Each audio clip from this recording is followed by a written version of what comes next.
Now, when morning came, all the chief priests and the elders of the people conferred together against Jesus to put him to death.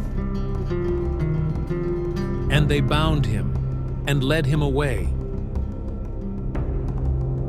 and delivered him to Pilate the governor. Then when Judas, who had betrayed him, saw that he had been condemned, he felt remorse and returned the 30 pieces of silver to the chief priests and elders, saying, I have sinned by betraying innocent blood. But they said, What is that to us? See to that yourself. And he threw the pieces of silver into the temple sanctuary and departed, and he went away.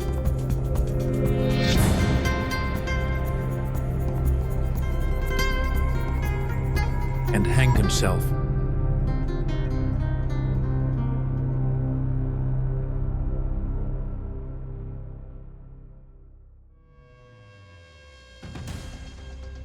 The chief priests took the pieces of silver and said, It is not lawful to put them into the temple treasury, since it is the price of blood. And they conferred together, and with the money bought the potter's field as a burial place for strangers. For this reason, that field has been called the Field of Blood to this day. Then that which was spoken through Jeremiah the prophet was fulfilled. And they took the 30 pieces of silver, the price of the one whose price had been set by the sons of Israel, and they gave them for the potter's field as the Lord directed. Now Jesus stood before the governor, and the governor questioned him, saying, Are you the king of the Jews? And Jesus said to him, It is as you say. And while he was being accused by the chief priests and elders, he did not answer. Then Pilate said to him, Do you not hear how many things they testify against you? And he did not answer him with regard to even a single charge, so the governor was quite amazed. Now, at the feast, the governor was accustomed to release for the people any one prisoner whom they wanted. At that time, they were holding a notorious prisoner called Barabbas.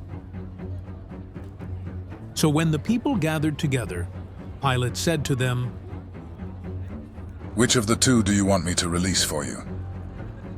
For he knew that because of envy they had handed him over. While he was sitting on the judgment seat, his wife sent him a message, saying, Have nothing to do with that righteous man, for last night I suffered greatly in a dream because of him. But the chief priests and the elders persuaded the crowds to ask for Barabbas and to put Jesus to death. But the governor said to them, Which of the two do you want me to release for you? And they said, Barabbas! Barabbas!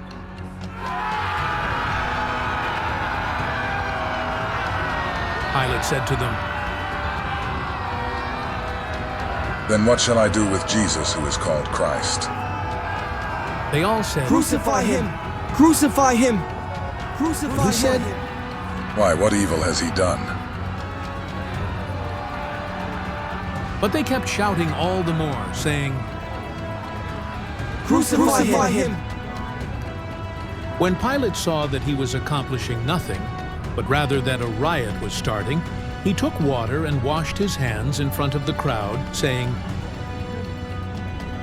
I am innocent of this man's blood. See to that yourselves. And all the people said, Blood shall be on us and on our children. Then he released Barabbas for them.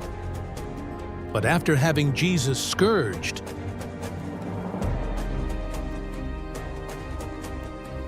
he handed him over to be crucified.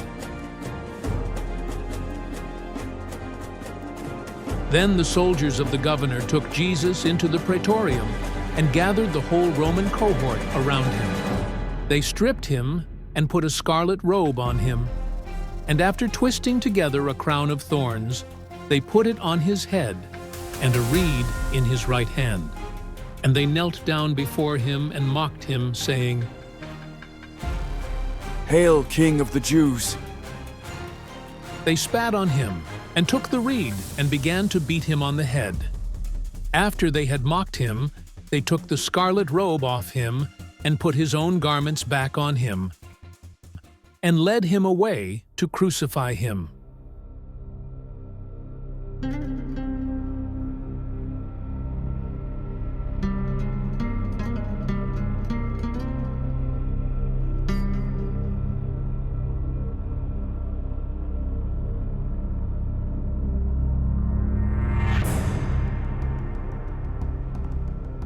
As they were coming out, they found a man of Cyrene named Simon,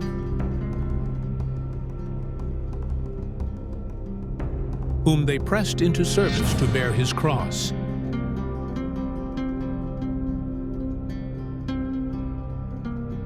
And when they came to a place called Golgotha, which means place of a skull,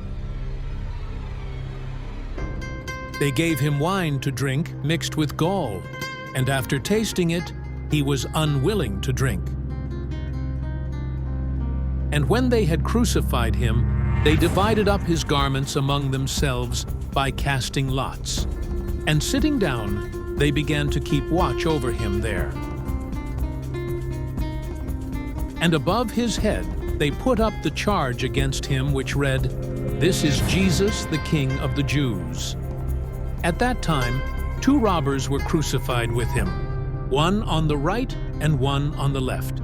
And those passing by were hurling abuse at him, wagging their heads and saying, "You who are going to destroy the temple and rebuild it in 3 days, save yourself. If you are the Son of God, come down from the cross."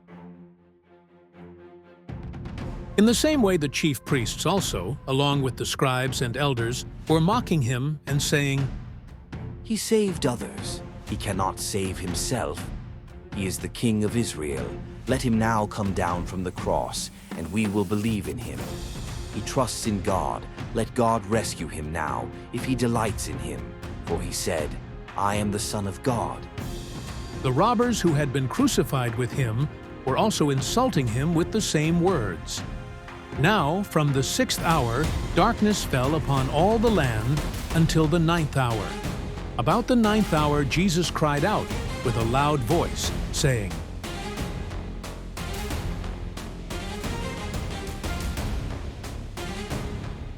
Eli, Eli, lama sabachthani? That is,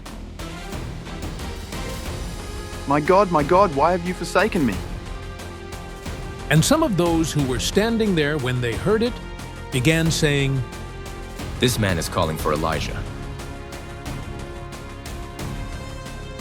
Immediately, one of them ran, and taking a sponge, he filled it with sour wine and put it on a reed and gave him a drink.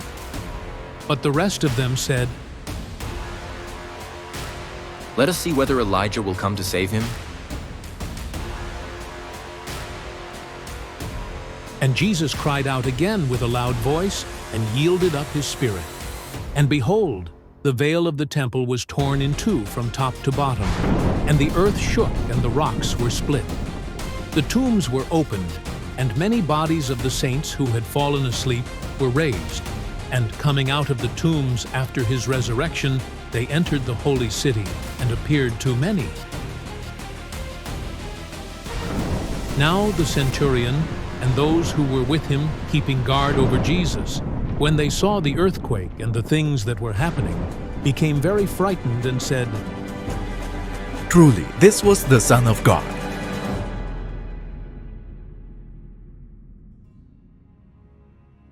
Many women were there looking on from a distance, who had followed Jesus from Galilee while ministering to him.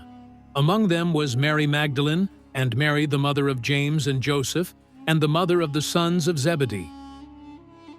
When it was evening, there came a rich man from Arimathea named Joseph, who himself had also become a disciple of Jesus. This man went to Pilate and asked for the body of Jesus. Then Pilate ordered it to be given to him, and Joseph took the body and wrapped it in a clean linen cloth, and laid it in his own new tomb, which he had hewn out in the rock. And he rolled a large stone against the entrance of the tomb and went away.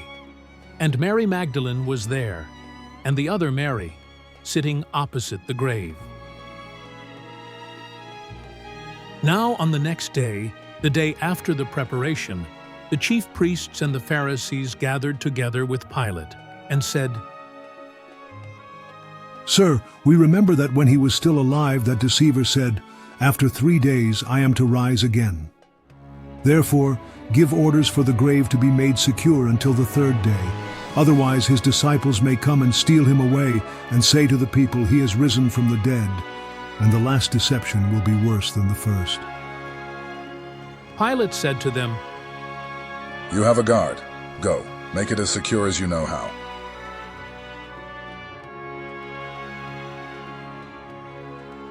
And they went and made the grave secure, and along with the guard they set a seal on the stone.